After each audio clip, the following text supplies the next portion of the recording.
What if the stars were never meant to predict your future?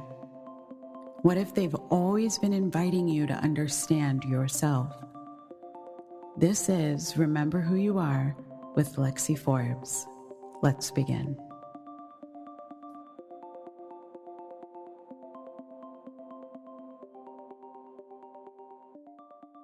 So I'm about to really let you in.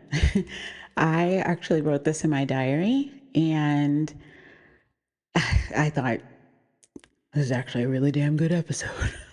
So I figured I'm going to go ahead and read it to you. Okay, so if it sounds like I'm reading, it's because I am. All right, anyway.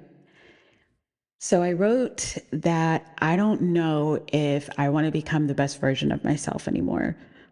And I know that that's a really strange thing to say as someone who has spent most of my life interested in spirituality and personal development and psychology and astrology and healing and manifesting and all of the things that are supposed to help me become better.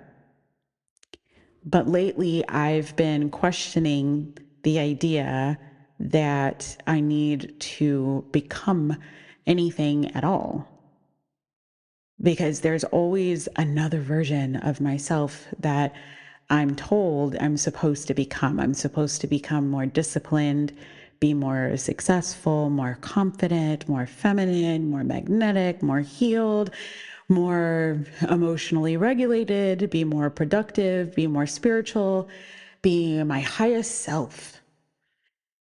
And in reality, like nothing of that is bad, because I do believe in growth. I do believe in healing. I believe in looking at yourself and realizing that there are things that you want to change.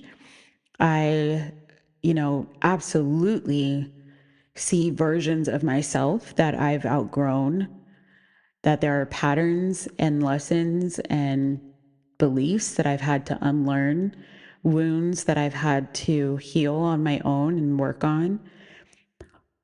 But I'm also starting to wonder, at what point does self-development just become me rejecting myself? At what point does constantly trying to become a better version of me send the message to myself that who I am right now isn't already worthy? Because there's something really exhausting about always having another version of yourself waiting, in the distance. There's the healed version, there's the successful version, the healthy version, the rich version, the confident version, the version of myself who wakes up at 5 a.m. and journals and meditates and drinks water and never gets triggered and has perfect boundaries and always knows exactly what she wants and exactly what to say. She's always out there and I'm always running to catch her. And maybe one day I will get to that person. But then when I do, there's going to be another version. There's going to be another level, another goal, another wound that I have to tend to, another belief that I have to reprogram. And there's always going to be this part of myself that needs to be better. And then suddenly you look back at your life and you realize that you didn't spend it being anything, because you spent it just trying to become. And that's what I've been thinking about. So, anyway, all right. So if you listen to the first episode of this show, I actually talked about how this season forced me into this really uncomfortable period of nothingness. I wasn't creating. I didn't feel inspired. I wasn't working. So I closed my calendar. I spent a lot of my time alone. And for once, I wasn't really asking myself, what am I learning from this? So many times when I'm going through things, I immediately try to turn whatever my experience is into some lesson that I can learn from or something I can teach. And I wasn't trying to now figure out, like, how could I use this in my business, or how do I make content from this, or how do I alchemize it into something beautiful? I just let myself be.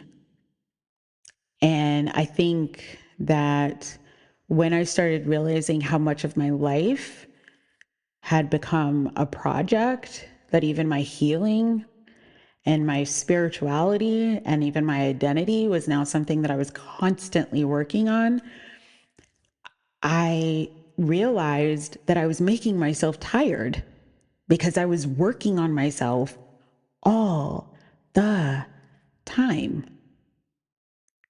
And so I'm starting to rethink some of that and go, like, well, what if some parts of myself don't need to become anything? What if they just need permission to just be?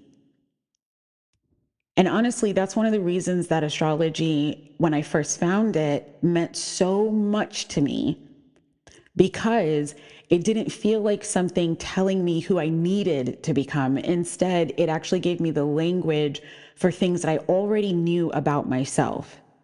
And that's really important, because I don't believe your birth chart creates you. I don't believe that you're emotional because your moon is in one sign, or that you're ambitious because your Mars is somewhere else, or that you're here to blindly obey a collection of symbols on a wheel. I think that astrology gives us language for ourselves. And it can give you language to desires that you can't explain, or it can help you to understand your contradictions. It helps you to understand your needs and the parts of your personality that other people don't understand. The things that you've always intuitively known about yourself, but you just didn't know how to articulate. And sometimes when someone reads your birth chart back to you, there's this moment of like, oh, yeah, that's me, not, oh, okay, that's who I'm supposed to be, right? It's just, oh, there I am. And I think that's why people sometimes cry during my birth chart readings, because they're not crying because I revealed some secret piece of information that magically changes everything about them and everything about their life.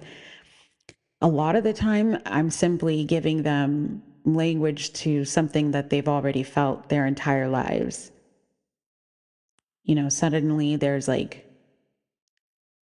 recognition and permission and validation and remembrance. And so, for example, maybe you've spent your whole life being told that you're too sensitive. But when you look at your chart, you realize that emotional sensitivity is woven everywhere, through it. And maybe you've spent your entire life trying to force yourself into one career and one identity and one interest and one way of being. But then your chart is filled with experimenting and curiosity and movement and flow and change. Or maybe you've spent your whole life wondering, why do you need so much time alone? Or why do you crave attention? Or why does security matter so much to you? Why are you ambitious? Why are you restless? Why do relationships affect you so differently and deeply than others? And instead of asking yourself, well, how do I fix this? Astrology can give you the opportunity to ask yourself, well, what is this trying to help me understand about myself? And that's a very different question, because I think sometimes we use healing in the same way that we use religion or productivity or capitalism or beauty standards. We create another idealized version of this like ultimate human being, and then we measure ourselves against that. This human being is more spiritual and more healed, and she has boundaries, and she's regulated, and she manifests everything she wants, and she doesn't trace because she attracts, she doesn't get jealous. She doesn't react. She doesn't need validation. She doesn't hold grudges. She never has negative thoughts because apparently the universe is listening. And, what if you accidentally manifest something because you've had a shitty Tuesday? You know what I mean? It's like, I'm not interested anymore in becoming that person because that doesn't even sound human. Sometimes I do get jealous and I do feel insecure. And sometimes I do want attention. And sometimes I care too much. And sometimes I care too much about what people think about me. And I repeat those thoughts over and over and over again. Sometimes I do know better and I don't do it. Sometimes I'm deeply spiritual and I'm like connected to spirit and feeling all that. And sometimes I don't want to pull a card or meditate or journal or light a candle or figure out whatever the universe is trying to teach me. Sometimes I just want to be pissed off. I want to feel, disappointed, and I want to be able to change my mind. And sometimes I don't know who I am and I don't want to have to figure that out. And maybe none of that means that I'm failing at becoming my highest self. Maybe it actually means that I'm experiencing what it means to be fully me. I don't want a spirituality that requires me to stop being human. And I think sometimes we get so caught up in that we almost like villainize humanity. I want a spiritual like practice and a spirituality that helps me to be my best self, to be my best me.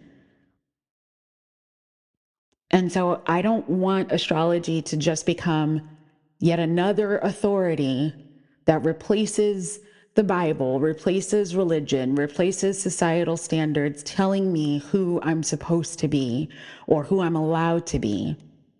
Because I don't even think that that's what astrology is here for. And I don't want you to give that kind of power to your own birth chart. I don't want you to say, well, I'm a Taurus, so I have to be this way, or I'm a Pisces, so obviously I'm not allowed to do that, or my chart says this is my purpose, so I guess that's what I'm supposed to do. Like your chart is not actually your permission slip. You are. Your chart can be a mirror. It can be a language. It can be a place for you to be curious. It can help you to see something that you've forgotten. But ultimately, you are still the person having the experience. This is free will. And I think that's where I'm landing with this idea of like remembering who you are. I'm not interested in helping you to manufacture some shiny new identity or, developing this woman that's underneath all of this, crap. you know, I don't want you to just be whoever your parents needed you to be, or your partner, or your children, or your clients, or your followers, whoever your religion told you you're supposed to be, whoever society told you you're supposed to be, that self-help book that you love told you to become, the manifestation coach that you paid for told you that this is how you're supposed to be, whatever the algorithm of the day is telling you you're supposed to be, based off of, this is what you're supposed to do for your morning routine, like, what if we just forget all of that and we just go, I don't know. What if that's okay? Because I don't know. I don't know. And maybe knowing it isn't even the point. Maybe the point is just being curious enough to find out, who am I? Because I do think that there is a difference between saying, like, I need to become someone better, and saying, I wonder what else is already here, like what's already within me. On one hand, one question is looking at yourself as if something is wrong with you, whereas the other is just inviting you into knowing yourself deeper. And for me right now, that's the kind of growth that I'm interested in. I don't want to be growing because I hate where I am, or I hate who I am, or because I feel like, my current life isn't good enough. I just want to have curiosity about myself, but I want to unfold and like discover, who am I? I don't know. I don't know if I want to become like the best version of myself anymore. I think I just want to know, who is Lexi? And I want to know the woman who's here when she's not trying to prove anything to anyone else, when I don't feel like I have to perform or put on a face or fix someone else's problems or fix myself or achieve something. I just want to know who I am, just me. And so I ask you, maybe the greatest version of you isn't somewhere that's in the future waiting for you to finally get your shit together. What if she's already here? And what if she's already been here the whole time and you just forgot? And now it's time for you to remember. Thank you so much for tuning in and listening today. If today's conversation sparked something in you, I would love to invite you into the sanctuary. This is more than an astrology community. It's a place where your curiosity becomes your practice, a space to explore your birth chart, deepen your spiritual journey, and continue remembering who you are and why you're here. Inside, you'll find interactive astrology tools, monthly guidance, live conversations, and a community of women walking this path alongside you. You can learn more through the link in the show notes. But until next time, remember who you are.